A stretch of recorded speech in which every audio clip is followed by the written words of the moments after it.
Hello, ladies and gentlemen. I hope you're having a great and wonderful day. And it seems that Boston is not doing too great here. It seems that Boston is having some issues with illegal immigrants.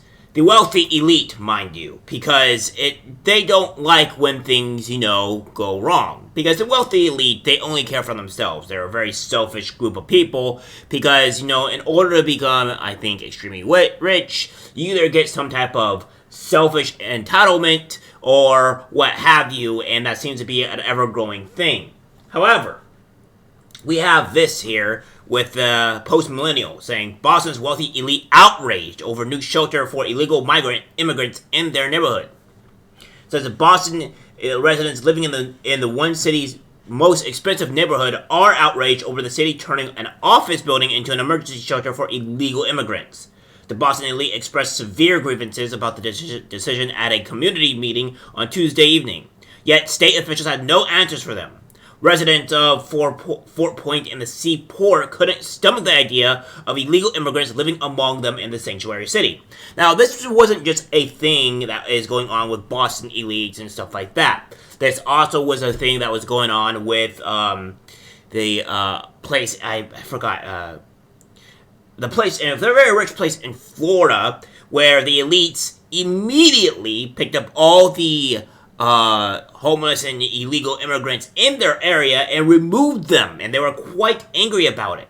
So we could tell that by a great margin of these people, they don't like it when they're housed by illegal or filth, but they have no problem with the Commonwealth, or what they would deem as peasants, if we were going back to medieval times, peasants dealing with the fodder that they put up with. Because here's the thing with the wealthy elite.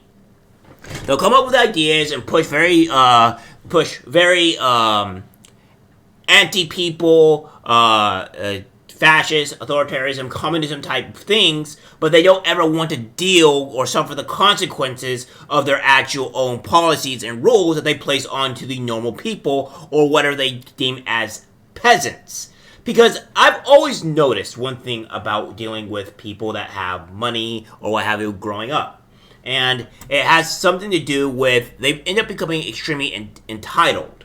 They don't really care about other people. They want to act like they care about other people, but in reality they don't. They use it to make themselves feel better and to make them look like they actually are good people, but in reality they're not. Among the greatest concerns were safety and security when have been raised in the sanctuary cities across the U.S.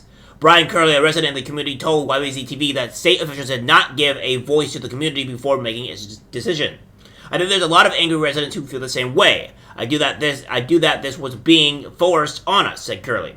The office space owned by the Unitarian Universalist Association will house 80 illegal immigrants once it's officially morphed into an overflow shelter. The site of the shelter is located at 24 Farnsworth Street.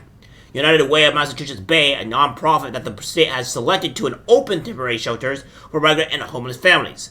Plans to get the new shelter up and running as soon as possible, said Governor Maura Haley, according to Boston Herald. We're working through all of that, Haley told reporters, declining to give an exact date as to when these illegal families would move in.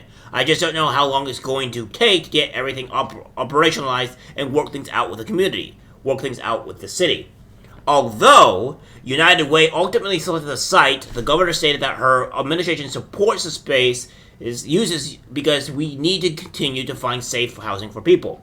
We continue to be in dialogue with the community and with the city, here Healy said.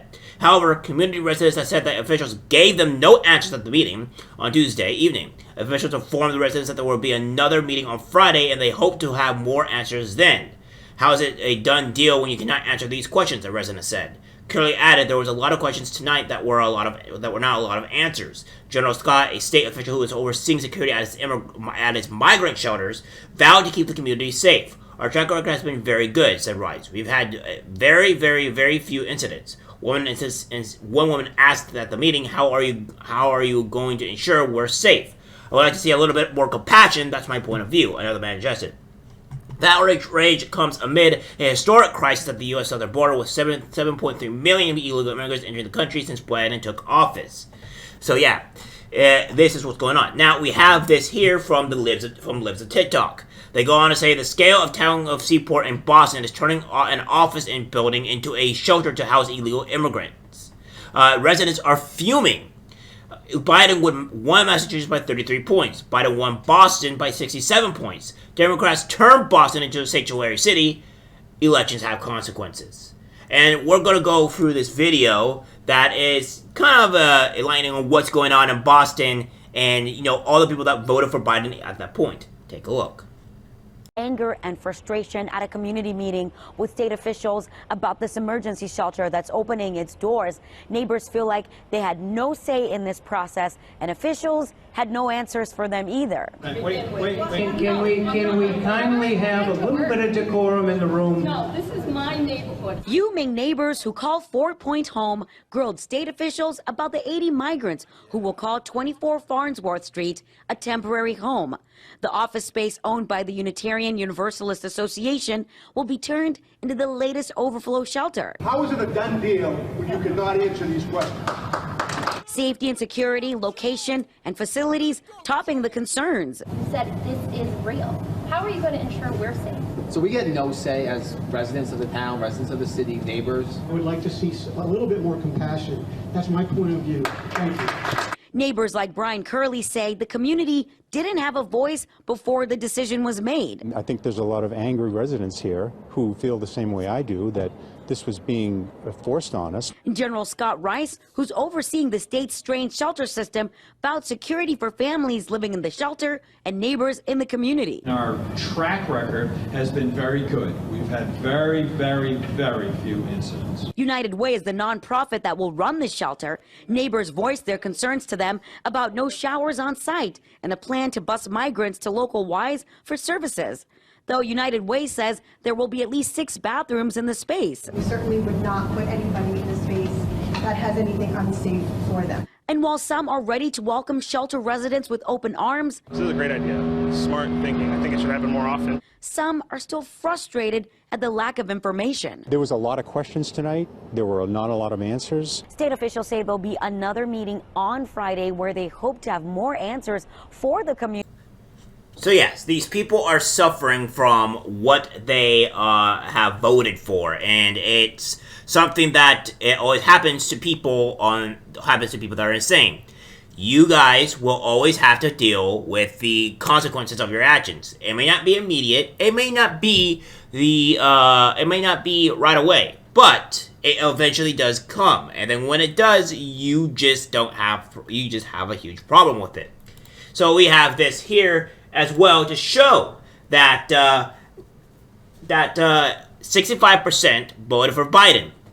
They had over 1 million people vote for Biden in Massachusetts. So, and it was 82% in Boston and 50% for Trump. So, I just want you guys to know, you guys voted for this. You wanted all this to happen, and now you're angry about it. Sorry, worldly liberals, but when you just live in a glass house and you don't understand how life actually works, and you're trying to use your emotions to feel what your policies are going to do, you end up getting this result. And I don't have any sympathy for you. You reap what you sow, and that's all there is to it. Alright guys, that's it for video. Like, subscribe, share. As always, take care, my friends. I'm disgusted by what I see in public. Even people closest to us can't be trusted. This is algorithmic disease, the social media.